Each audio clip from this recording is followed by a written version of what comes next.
David, who is Bola Ahmed Tinubu? So he's a politician who apparently we're made to believe is now the president-elect of Nigeria.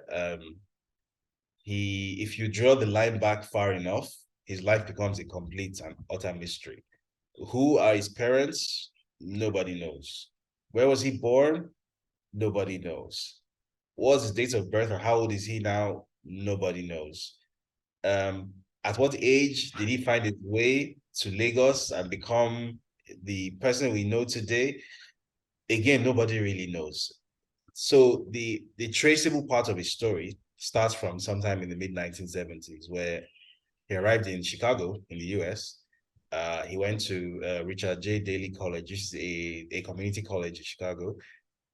Supposedly afterwards attended Chicago State University and graduated in 1979. Supposedly then got a job at Deloitte, which is an accounting firm.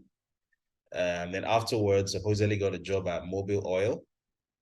And then afterward came back to Nigeria and went into politics in 1992, where he was elected into the House of Senate.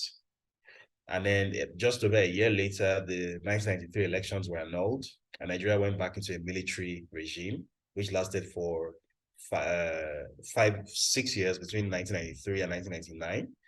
And then 1999, when he came back, he ran for governor of Lagos State and he won.